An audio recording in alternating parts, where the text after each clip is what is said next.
Hi, everybody. Thank you so much for joining us for today's Searching for a Job in Tech webinar. Kristen is on vacation, so I am running this for her today. I am Dinah Varnes. I'm the Techlahoma Vice President and also run programming for the OU Innovation Hub. Today we are joined by Ashley Farham from Hartwig Staffing, and we're going to be talking to you about how to sell yourself in an interview. Next slide, please. So our mission at Techlahoma is to advance Oklahoma's grassroots technology community. We do that a few different ways. We do it through webinars like this, trying to educate. We do it through our monthly various meetup groups. So if there's any type of tech interest that you have, there's a good chance we've got a meetup group that meets about it. We also do networking events. Various things like that. So be sure to check out the Techlahoma Foundation meetup page and see what we've got going on. Next page, please. For our code of conduct, I'm basically going to say just be awesome to each other. Don't be a jerk, and it'll all be good. Next slide, please. And we have something we have a little bit of something for everybody. We have entry-level education. We'll have some weekend build an app, get a taste of what coding is like, workshops. We also have, what's it called? Free Code Camp Oklahoma, which meets virtually. I believe maybe sometimes in person, but mostly virtually. That's where you can go through, work on the Free Code Camp curriculum online at freecodecamp.org. And then you can meet with other entry-level technologists in the state and ask questions, talk about things. We've got a ton of tutorials and talks and things over on our Techlahoma YouTube channel, so be sure to check that out. We have targeted user group support. Oh, can you go back one slide? Thank you. Trying to remember what I was going to say. Targeted user group support. On that one, if you need to know anything, just reach out to us, slack.techlahoma.org. Ask us about that. And then we do local business outreach. Next slide, please. And if you want to get involved, check out one of our meetup groups. Join us on Techlahoma Slack, which is slack.techlahoma.org. It'll automatically add you. We have 3 conferences per year, one on JavaScript, one on web development, and one on UI UX design. We've got workshops, networking events, and more. Next slide, please. And here is Ashley on how to sell yourself in an interview. Thank you for joining us, Ashley. Of course. Hello. So I'm Ashley Farham. A little bit about me. I have been a recruiter for about 7 years, and I have been with Hartwig Staffing for just under about 2 years. I have recruited on tech roles most of my career, but I've really been 100% dedicated to tech over the past year or two, where it's been my sole focus. And I have a passion and a love for the tech industry. I love learning about new technologies and listening to people talk about their careers in the industry. So, while I'm not maybe the most technical person in the world, I love technology, and I've been told that I'm tech adjacent, so we'll go with that. And then enough about me, we'll kind of dig into how to sell yourself in an interview. So most interviews will start with an introduction or tell me about yourself portion. And I'll kind of break this whole talk down. A lot of it will be geared towards people who have experience in the industry. I have a section at the end that I'll also talk to junior developers who maybe only have education or projects on the side and less experience in the workforce. But what I'll do is I'll break down each portion of this and explain how it pertains to selling yourself, and then we'll dig into it and do some examples and all of that. So going back, the introduction portion, or tell me about yourself portion of an interview. Selling yourself is that it's your first interview. I'm sorry, your first impression, that they'll get of you. This is an overview where you can tell them a little bit about yourself and set the tone of the entire interview. So on this, I say keep it brief. I no more than about a minute or so. This is not meant to be a 10 to 15 minute session. Don't tell your life story. Don't get too personal. So I say keep it professional. Obviously, let your personality shine through. If you have relevant experience, then talk about how you do the industry. And if you're trying to break into a new industry, explain how you became interested in that industry. And then it's okay to add some personal interest. Just don't make this entire thing about your personal life. So for example, if I were hypothetically a software developer, I might say, my name is Ashley Farram. I have 7 years of experience in software development. My career started out in QA, and I made a natural progression into development from there. So development was always a passion of mine. I knew that I would probably need to gain a good foundation of knowledge. So I chose the QA route, which allowed me to build my skill set. And then I was promoted into development after a year and a half of working in QA. And I've been on this road ever since. And then on a more personal note, I love kayaking, I love hiking, anything outdoors, and I'm really excited to be here today. So what I've done is not talked about my entire work history, and I didn't take 10 minutes to tell you about, my entire life, but I walked through just a little bit about my career and my transitions, and then let a little bit of my personality shine through in the end. And then next, what you do, walking through explaining work history or your experience. And again, these may not be in order, so these are just talking points, but on explaining your work history and experience and how that pertains to selling yourself, is you have to be able to sell to a company. So don't hesitate to really dig in here and get into depth.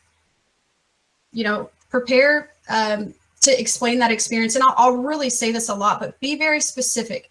Always talk in depth. That's okay. In an interview, you're there to sell yourself. You're there to talk about yourself. So you can break this down in a couple of different ways. You can speak to projects that you've been a part of, and then talk about which projects you were most proud of. So were you a part of this really neat, greenfield project, or what was something that you enjoyed the most? So maybe it wasn't a huge project, but it was something that was just really fun to you. You can break down in those ways, and then, what was your role in these projects? Again, the more you can paint a picture for them, the better.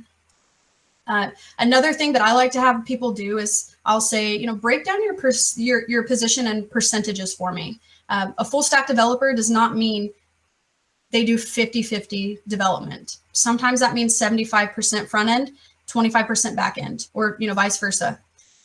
A software development manager, they may not do 100% managing a team, hands-on leadership. It could be where they're doing half development and they're still very hands-on in that aspect. But they also do, 50% leadership.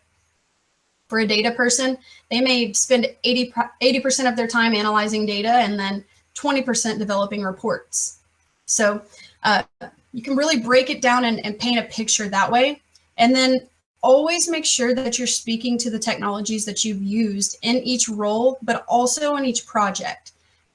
So if somebody's title is a .NET developer, that doesn't mean that they've only used .NET, their entire career, the entire time they were in a particular role. For example, I would say, somebody might have known anything about TypeScript, and then the company decided to do a digital transformation and wanted to move to more of a modern tech stack. They could say, so I jumped in and I learned TypeScript. I created a prototype and we were able to go to market with that. So make sure that you point those things out, because that might really stand out to them that you have this additional experience. And then also, as you're walking through work history, explain your journey. Kind of explain how your transition happened, or your transitions from role to role happened. And then again, I will say this a million times during this presentation. I'll really talk about reading through a job description, doing your research. So make sure you've read the job description. And, is this more of a maintenance position? Is it a greenfield application? Tailor your responses to the job description so that you're speaking to experience that pertains to the role. Make sure that you are talking points that pertain to that job that you're interviewing for. You don't want to narrow your focus on something that isn't relevant to the position. You might give off the idea that you wouldn't enjoy key aspects of a specific role. You might give off, the impression that you don't have the experience for the position you're interviewing for. And Diana, if you have anything to add at any point, don't hesitate to interrupt me. Okay, sounds good. Okay. So we'll move on to strengths. Now, on strengths, I would say how this pertains to selling yourself. Obviously, the hiring manager, this is what I bring to the table. Here's where I'm most confident.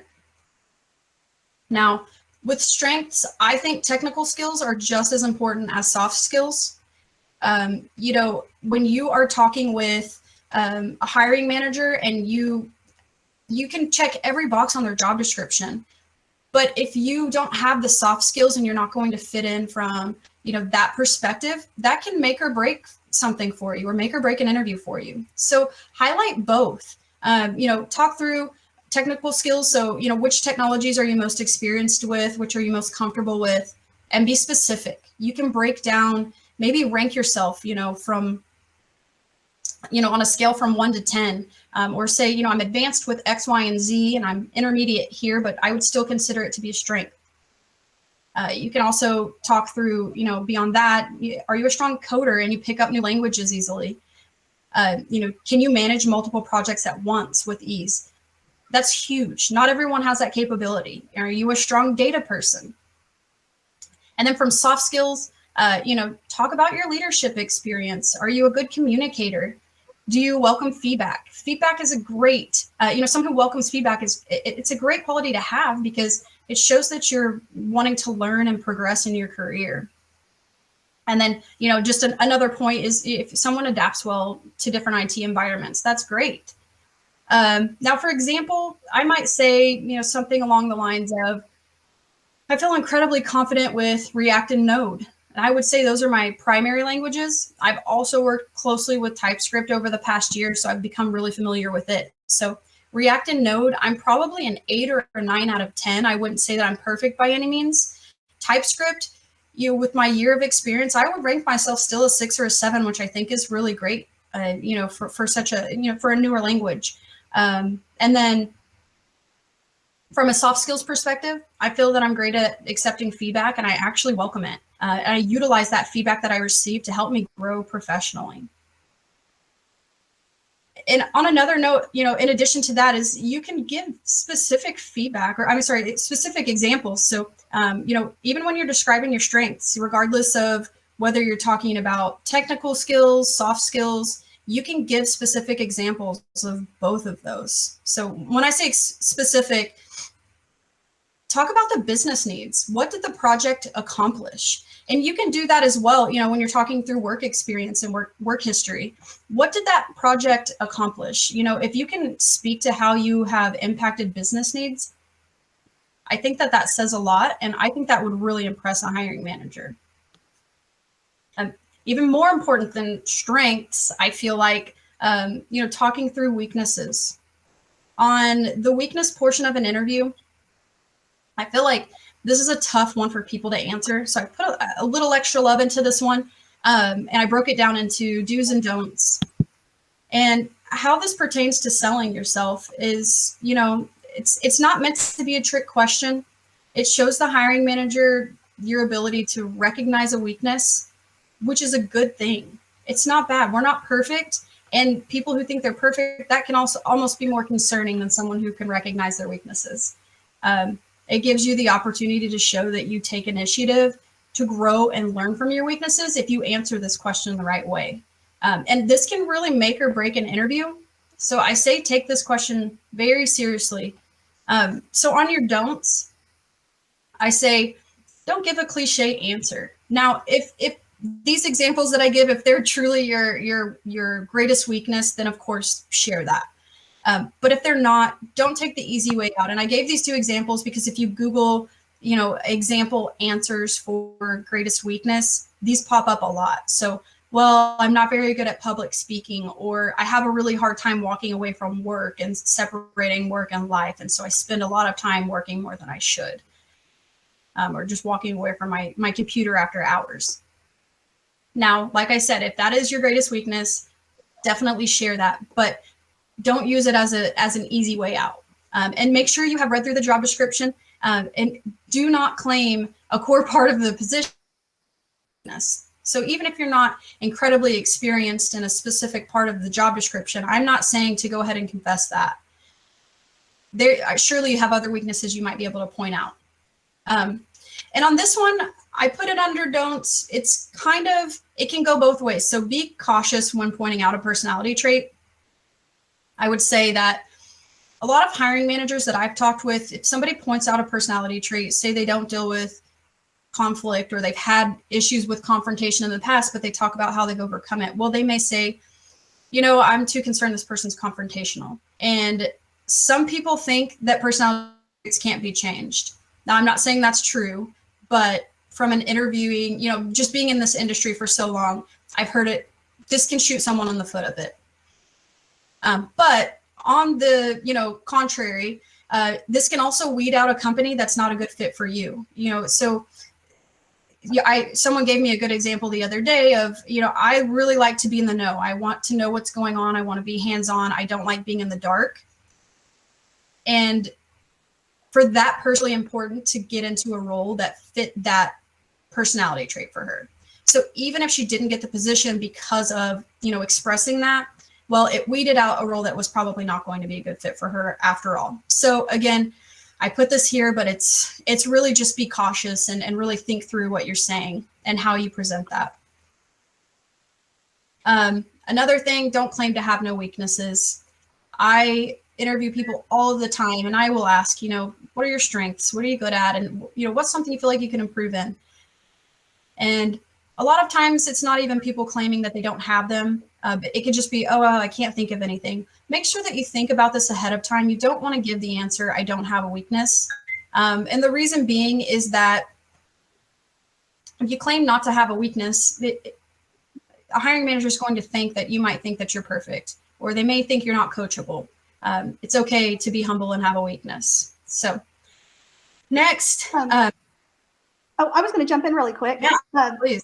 So going back just a tiny bit on the strengths, don't be afraid to pitch yourself and to talk yourself up, because you need to be your greatest advocate. And I know that a lot of us have a really hard time with that. I, for a long time, had a really hard time with that. But go talk to people who have a positive impression of you. Ask what they think your best assets are and have conversations. And as you're meeting strangers, go out and network and introduce yourself, and don't be afraid to introduce and talk about what you're good at or things like that, just for some practice. It makes it easier when you go into the interviews. And I would say, yes, absolutely be cautious on your personality traits, but don't be afraid to be yourself. When I first got started, because I was self-taught and I went into interviews, I had several times where I was told that I wasn't the right culture fit for one reason or another. And at the time I was really upset because I just wanted a job. But in hindsight, I realized that by being patient, and especially since I didn't need to have a job at that moment in time, it certainly would make our lives a lot easier. Since I didn't have to have one at that exact moment in time, that it was kind of a blessing, because then in hindsight, I realized that I would have been miserable working at these places. And right. So if they can't accept me for who I am, and they can't accept my personality and things like that, then I'm going to be miserable there. And I want somebody who will accept me for who I am. And by staying true to myself, I've ended up with a job that I absolutely love to death. Yes, I thoroughly agree with that. I think it is really important to be yourself. And I think people kind of stray away from that and are just afraid to be themselves in an interview, because you just want the position so badly, or maybe you really need one.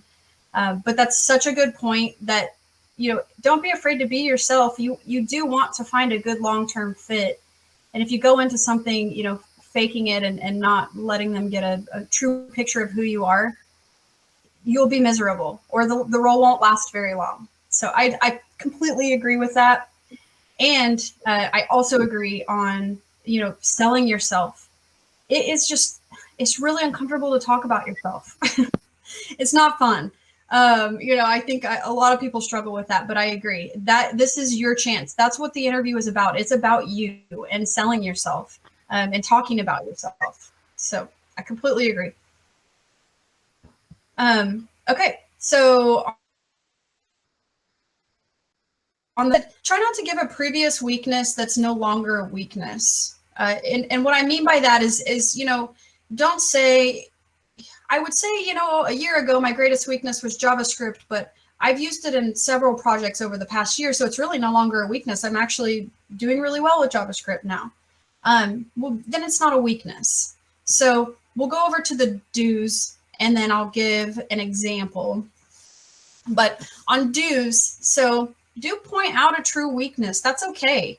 Like I mentioned previously, now let's make sure we're reading through the job description and we're not pointing out a weakness that is a key factor to this position. But surely you have a few weaknesses, and it's okay to point that out. So it's all about how you present it. Now, are there languages or are there technologies that you wish you had more experience with, or something that you gained experience with in school or a previous position and you just haven't used it in a while? Now, a good way to overcome that is just to explain, I have a great foundation of knowledge, and I could pick it up quickly. I just need a refresher or some hands-on experience. I just need a little bit of time and I'd be up to par again, but it's not something that I'd be learning from scratch. So I'd say that's a good example. But when you're talking about weaknesses, always explain how you're working to improve it. And I even say describe it, like an area of opportunity rather than a weakness. So an area of improvement, something that I just don't have a lot of experience with now, but I'm working on it, or I'm getting better. And I also say always have more than one example. So typically when this is asked in an interview, it's usually what is your greatest weakness, or your biggest weakness, or something along those lines. But what if a hiring manager, from time to time, they may say, well, what else? Maybe they didn't like your first answer, or maybe they just want to know another. And you don't want to have to come up with this on the spot. It would be tough to come up with on the spot. So you may just have a few examples prepared. And go ahead. Yeah, I was going to say on this one. So when I applied for my current job with OU, I went in having two things that I kind of spoke on. One was my anxiety, that I tend to overthink things and make things slightly more difficult than they sometimes need to be. So I try to ask them, what is your policy, or how do you feel about having one of your employees come and talk to you when they start doing that, to kind of use you as a sounding board to kind of clear their mind and get their thinking straight. And then also I had mentioned that I'm not bad at marketing, but I definitely could do better, and I feel like I struggle with it. So is there someone there that can help with that? Is that something that I can get assistance with while I work on improving those, and I can learn from them and things like that? So I try to ask for what my weaknesses are. Is there some type of support, or what could you do to potentially help me overcome those? Again, I love that, because that really, it is just as important for a role to be a good fit for you as it is for you to fit their role. So I love that you are able to, put that out there and be kind of vulnerable in an interview and ask. I think that's great to see if it aligns with you as a person. Yeah. And if they're not going to accept you as that person, then it's not the right fit for you. Right. I definitely agree there. I gave an example here. So more of a technical example is what I gave. But so say, you're applying to a manual testing role. I would say something tangibly related to the job. So you could say, this is in automation, but I'm intrigued by automation. So I've been reading up on some SQL or, specific automation tools. And so it's definitely something I'm not opposed to learning. My strength is just obviously in manual. But I would say as a weakness, probably automation. And then that way, it's not something that pertains very specifically to the role that you're interviewing for, but it's a true weakness and something that you could improve upon. You also didn't say, I don't want to do it, I'm not interested. And if it's not something you're interested in, you could share that as well. But this is just kind of a good, well-rounded way to maybe explain a weakness. And our next topic will be, so why would you be a fit for the role, or why would you be a fit for this company? And how this pertains to selling yourself. Again, this is another opportunity to show what you bring to the table. So I think this is probably the biggest opportunity to sell yourself, really, because you're literally saying, this is why I fit your job. This is why I fit your company. So I say that, again, I will say this 1,000 times, make sure you have done your research and then use a formula. I use this formula, or I tell people that they can use this formula. So I say culture plus skill set plus how it fits you. And I'll explain what each of those mean. And then I will also give an example kind of using all of those. But so with culture, check out the company culture online and their core values. Do your research online, look at their website, look at their LinkedIn profile, look at employees' LinkedIn profiles. What are people posting? You can get a lot of information about a company's culture. You can obviously get their core values typically from their website. And then figure out, does this company or do their goals and their values align with yours? And if so, explain how they align and explain what you can bring to the table from a company culture perspective. And then make sure you've read your job description thoroughly and you can talk through what you bring to the table from a skill set perspective. Have you been in a specific industry for, a certain amount of time? And so you meet their years of experience, and you can talk through, again, the technologies and your strengths there and that experience. And then when I say, how it fits you, does the role align with, why you're looking for a position, and then how?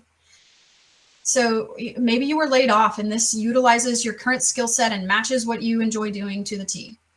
Then it's perfect. Or maybe you're looking for the next step in your career and you're looking for a step up. Or you could have recently graduated or just obtained a degree overall, or you may have working experience and obtained a degree in something new. All of those things are great things to point out how it fits you as well. I think talking through how the company fits you, it really gives a hiring manager kind of a sense of ease, that you will stick around long term.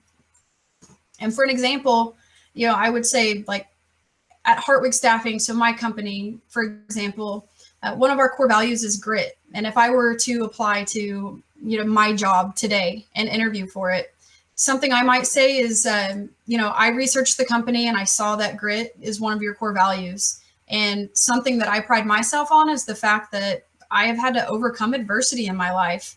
And this has really instilled grit into me as a person. So I think we align well there from that perspective. When I get knocked down, which tends to happen a lot in this industry, I can get back up and I'm motivated, more motivated than ever, probably. And, when I'm talking from a skill set perspective, I feel like I'm a fit because, I come with 7 years of experience in recruiting. I've recruited on everything under the sun, but tech is where my passions lie. And so I'm passionate about what you all are doing. And I'm looking for that next step in my career. And this opportunity offers just that.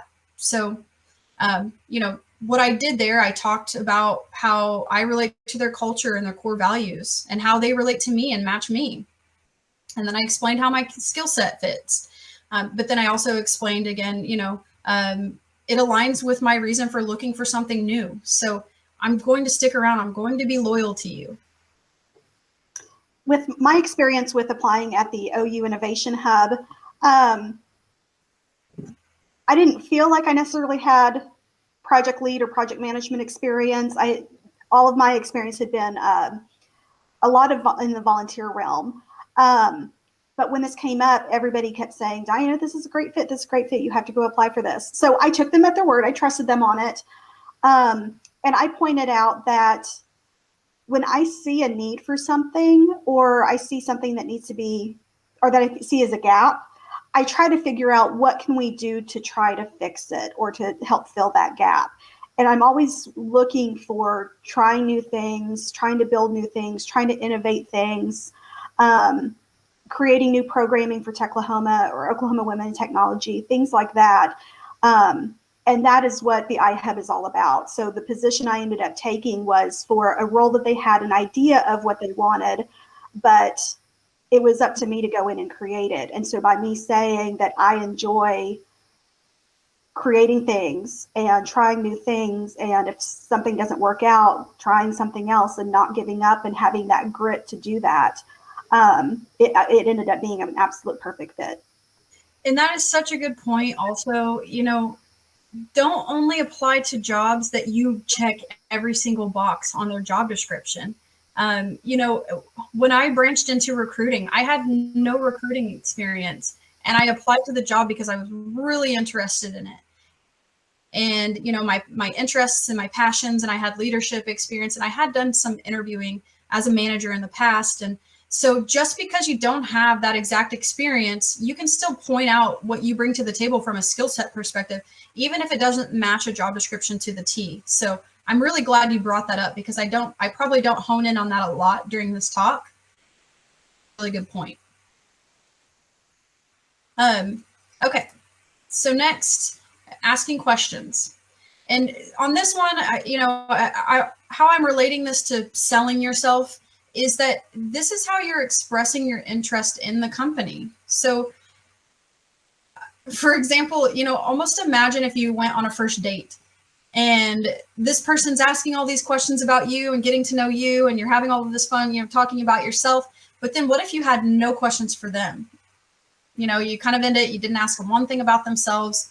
So you can almost think of it like that. And they may think, well, did they like me? So again, this is not dating, but it could be relative. And so I would say this is showing interest.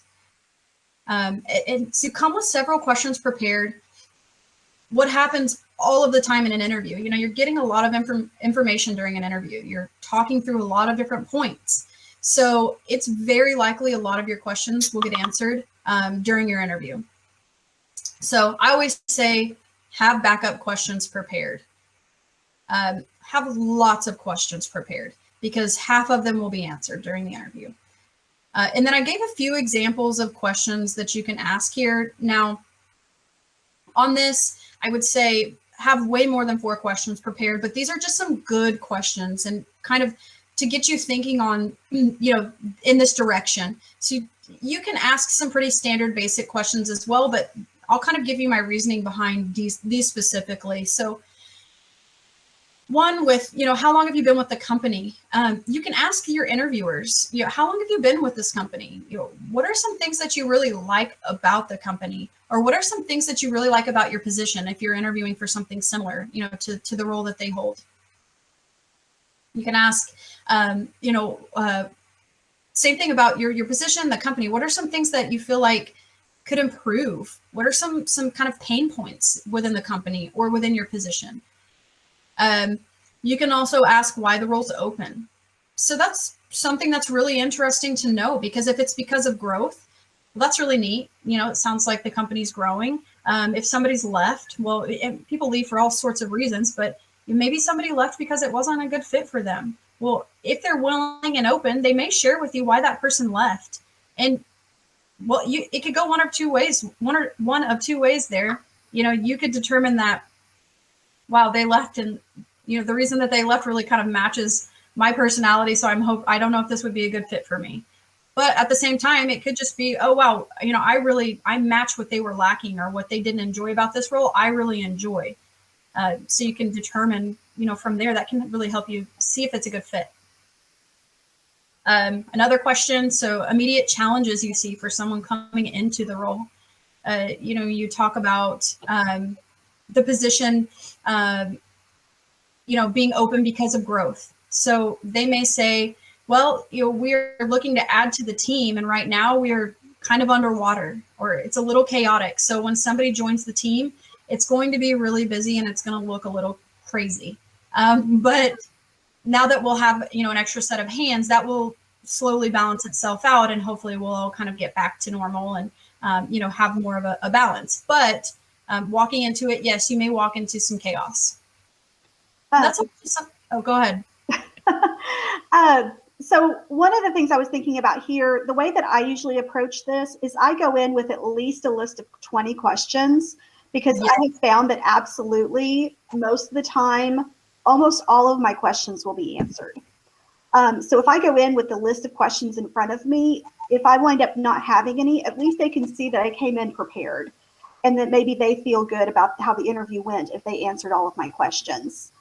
And if I feel like I need to ask something, I try to think back on previous problems that I've had with previous jobs, and I bring those up as like a situational, if this were to happen, how would this be handled?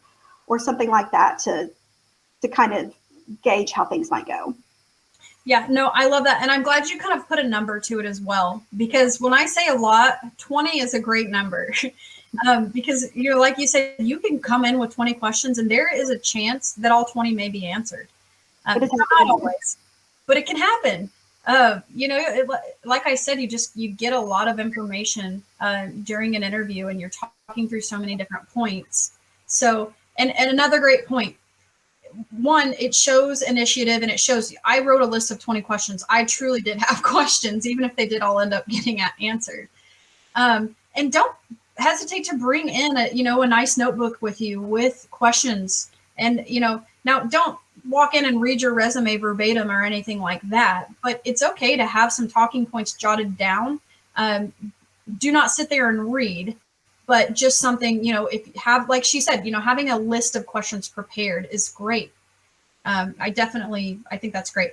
And also, don't take me too literally when I say bring a notebook and have talking points. Don't, go in and have your introduction written out. I want to reiterate, don't sit there and read from a piece of paper. It will not go well. Okay, so the final portion on asking questions. Do you have any concerns regarding my background for this role? I love this question, and it's a vulnerable question to ask, and it might be a hard question to ask for some people, and I completely understand that. But if you ask that, it gives you a chance to overcome any concerns that they have right then and there. If they're open and honest with you, then you can address a concern before you walk away, rather than, if you don't ask this and you walk away, they may say, oh, we're passing because of, X, Y, or Z, when you might have been able to address that right then and there. Absolutely. I interview, and I do have employees who work for me. Absolutely. There's been times where it's been really close between a couple of people, and there might be one tiny thing on the resume that we're like, that's maybe not a red flag, but it might be a yellow flag. So let's go with this other person. So I love that question. Yeah, I agree. That's another good point. I'll give an example that's different, but to what you're saying, it's if you're comparing apples to apples and you have two really good candidates, being able to address something like that might be the deal breaker. So now an example I have too, on a just kind of a different note, is I had a candidate who most of his recent experience was in project management, and he was applying to or interviewing for a project management position. But he had several years of development experience prior to that, a lot more development experience than he did project management. And he was very focused, or the interview just became really focused on his development experience. So the interviewers started digging into that more, and he talked about it more, and it just got off track. And he did not get to talk about his project management experience nearly as much as he should have and wanted to. And the hiring managers ended up passing because the interview ended up just being so geared towards towards development. And he walked away regretting not having been able to speak to that experience more. And so, I almost wonder, had he interviewed or ended the interview and asked, do you have any concerns regarding my background for this role? They might have said, our only concern is, yes, you do have project management experience, but it seems like you're a little more passionate about dev, or it seems like your experience is just heavier on the development side, and we need somebody who's really honed in and senior level with project management experience. And who knows, he might have been able to really dig into that. He could have said, do you mind if I kind of dig into my project management experience a little more? I feel like we got off track, and I talked a lot about my development experience, so I can see why you would think that's where my passions lie, or that's where my strengths are. Anything else to add there? We do have one comment in Slack that it seems deceitful to present yourself as meeting qualifications for a position when you don't. It also really bothers me as a developer when companies don't know the meaning of the word requirements, which I get. But after talking to some recruiters and realizing that requirements is really more suggested than absolute, and that you want to go into your next job looking for an opportunity to grow into the position versus you're going to be bored if you go into it and you meet all the qualifications 100%.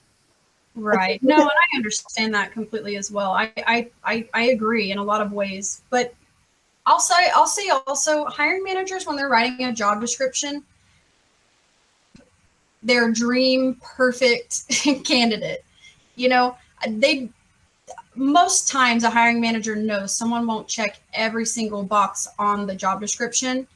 But it's good to read through it, and you can, at least go into it with a good foundation of knowledge. And you can admit if you don't have experience in certain areas. I definitely don't want anybody to go in and try to deceive a company, or a hiring manager, for a role that you're interviewing for.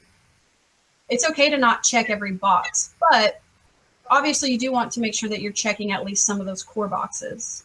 Exactly. That's exactly what I was just thinking, was as long as you meet the core requirements and you can do the basic necessities of the job, you're good. And if there's areas that you can grow into and learn, almost all of us who do hiring understand that we're going to need to coach in a couple of areas and help you learn in a couple of areas. And we generally budget time and finances for that. Yeah, and you can go in and say, that's where the portion of selling yourself and showing that, you can learn things on the fly. Talk about, while I meet your core requirements, I may not meet a few of these additional, kind of preferences. And, but here's an example of what I did in the past and how I learned something really quickly and on the fly, or that I didn't have any experience in this field when I came in, and I learned it, and I did a great job. Within a year I was promoted. Talk about those things. Ashley, what are your thoughts on maybe potentially using those areas of growth as potential weaknesses during the interview, and that's what you want to grow into? Oh, absolutely. I think that's a great way to kind of target that answer, or kind of gear the answer in that direction. I think that's fantastic. Any other questions so far? Not that I see. Okay. So we'll move on to our closing statement. On closing statement, this portion of selling yourself, this is wrapping everything up. It's just as important as your introduction. Your introduction is that first impression. This is your last impression, your final words. So you want to make it count. Have a closing statement prepared. Get to sum up why you're a good fit for the role, how you're a good fit for the role. And when I say have it prepared, have a general statement prepared, but pay attention during your interview and be specific and point out things that they talked about during the interview. And then you can even wrap it up with another question. So I know we have the questions portion, and you can ask any of these questions there or here. But, some of these might be a good way to just kind of end your interview with, what are next steps, or when should I expect to hear back? When are you looking to make a decision? And then another one, making sure to ask, if I have any questions, who would be the best person to reach out to? And I'll kind of dig into why, that's important in a second. But, for example, a closing statement for me personally, I could say is something like, again, I just like to thank everyone for their time. I loved how you described your team dynamic and how each person brings their own piece of the puzzle and strengths to the table. As I mentioned previously, I think that I bring that grit to the table, that you speak of in your core values. And I have the years of experience and the technical knowledge you're looking for. And I'd be honored to be a part of your team. So can you tell me what next steps would look like for me? Or, you could ask, like I said, if I have any additional questions after this, who would be the best person to reach out to? And for a couple of reasons to reach out to, truly, if you have questions, then you'd like to know who to reach out to, but also kind of takes me into my next slide on thank you notes. So in your thank you note to that person or to your recruiter. But, people just don't send thank you notes anymore.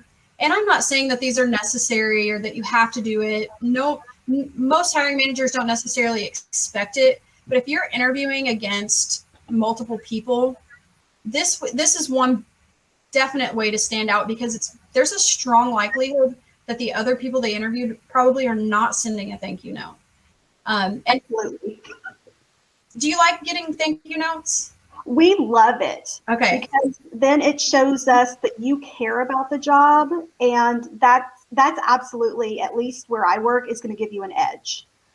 So there's a better chance of you getting hired if you send a thank you note, because we care more about your passion and your excitement for the position than we do checking all the boxes. Yeah, and I've even seen, so I'll talk through a thank you note, but I've even seen people interview and then just like send the people that they talk to on the or they talk to during their interview. They'll get on LinkedIn and find them and just say, hey, it was awesome talking to you. Like, just something engaging is really nice. But this is a, like, Diana said, this is a really good way to show I am interested and here's why. And so, when you start your interview, you should have that nice notebook. Jot down the names of the people that are interviewing you. And then you can include that and address them specifically in the thank you note. Thank them for their time, and then address again what you bring to the table. Maybe put a couple of bullet points in there. Just wanted to remind you, I bring X, Y, and Z to the table. And I would just really be interested in joining the company, and, kind of circle back around on why you're interested in the company or the role. So I won't talk about thank you notes a ton. It's not super sell yourself thing, but I think I guess it really is. It's definitely something that people have gotten away from. It is. And you can do it either in an email, or what I usually do is I've got the old fashioned Hallmark blank thank you cards. I write out the address on the front of the envelope. I have it stamped. I have the thank you note written out. I have everything on there but the names. And I just fill out the names, and then I literally look for a mailbox on my way out of the building and drop it in the mailbox as I'm leaving the building. Oh, wow. So that way I don't forget it. That's great. No, that's great. I definitely, I like that you point out there are multiple ways to deliver that as well. Yeah, but we love getting emails just the same. So it really doesn't matter which way you do it, but the sooner you do it, the better. Yes. That is another thing. Some of you may be too late sometimes. Yes, absolutely. Because sometimes there's times because by law we have, with us being a government education facility, we have to interview at a minimum of 3 people for every position. And sometimes if you're the first person to interview, then it might be a month or 2 before we find 2 other candidates to interview. But if you're the last one to interview, there's a good chance we already know who we're going to ask. We need to fill that position quickly, and we're going to act almost immediately. So always assume that you're that last interview, and then we'll make a decision as soon as you walk out that door, because oftentimes we do. Yeah, I like that. Always assume that you're the final interview. Okay, so this is just my section on, I just have a couple of slides for, I say junior developers because I feel like junior developers are, they make our world go round, and they have a hard time breaking into the industry sometimes. So a lot of that, a lot of what I said can definitely still relate to you, but here's just some special love. Again, come armed with knowledge. I said I would say this a million times, and I think I say it again in a minute, but do your research. Make sure you've researched the company, make sure you've researched the position.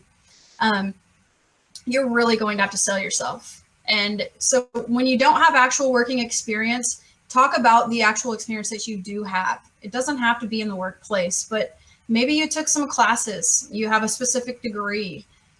Were you a part of any particular projects, or did you do a boot camp or multiple boot camps? Have you been doing tutorials lately? Talk about what you've done. And then I'll continue this on the next page, but talk about projects outside of your education too. So if you are a junior developer and you don't have a GitHub, I highly, highly suggest getting one. I think that 9 times out of 10, if I have a hiring manager who is open to a junior developer, they are going to say, send me their GitHub.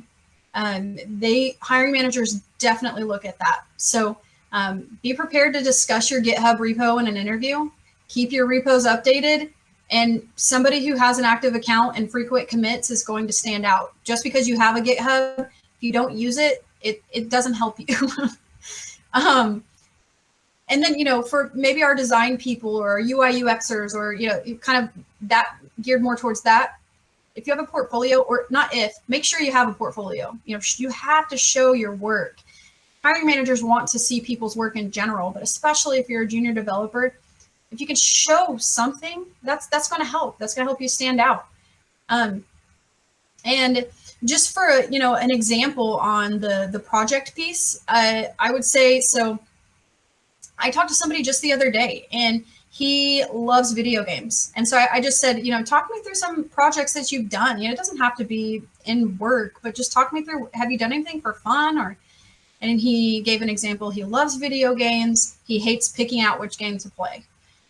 So he actually created this application where he can go in and click a button, and it goes through his entire video game library, picks a game and opens it up, and then it starts. So he has to put zero thought into his gaming session. And that's just really neat. So, I talked through with him, what did you use? Which languages did you use to do that? Or, what technologies did you use?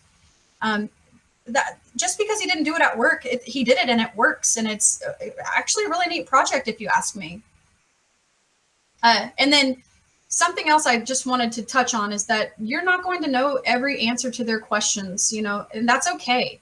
The goal is they're trying to figure out what level of knowledge you do have. And so if you don't know the answer to a question, not a problem. Don't fake it. Don't make something up. Admit it and speak to how you'd find the answers. So, how would you learn? Say you don't know it. Well, what would you do to learn it? I wouldn't have any problem going home tonight and, signing up for a boot camp or hopping on some tutorials and just, I might just brush up on that and play with it just to do that. You can always talk about previous work history, even if it's not technical. So if you learn something quickly, maybe you were given a task and you didn't really know, you didn't have that skill set. Did you learn something quick? Did you learn something on the job? Show that you're willing and capable of doing that, even if it's not exactly a technical example. So just a little tidbit for junior developers, and anyone who wants to reach out to me obviously is welcome to, but junior developers, I'm more than happy to talk through anything I can with you to give you advice, whatever that looks like. Don't hesitate to reach out to me, and I'll get my contact info here in just a minute. I have I think one more slide, and then I'll give you my contact info. So just to conclude everything, research. Do your research.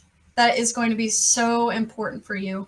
Going into an interview just stacked with knowledge. The more information you have, the better you're going to perform.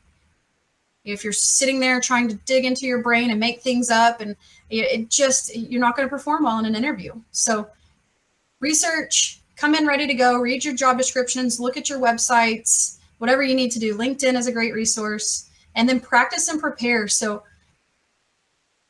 your friends and just go through even just standard interview questions. You know, a lot of interviews, you'll get some standard interview questions. So, you know, whatever that looks like for you, you know, walk through those and practice with your friends.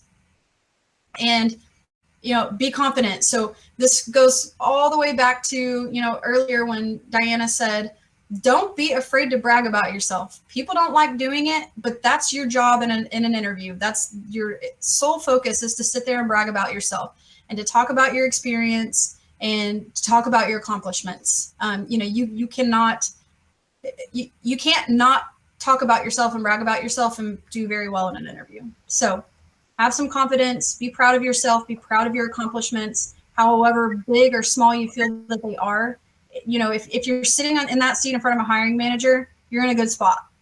So anyways, so that's all I have for selling yourself. Oh, I've got one more thing on the bragging about yourself. One way that I kind of helped overcome that a little bit is, instead of thinking about I'm good at this or I'm good at that, I talk about how proud or excited I was when I accomplished certain things. And that's one way that you can kind of redirect that a little bit and still highlight what you've done, and talk yourself up without feeling like you're bragging about yourself.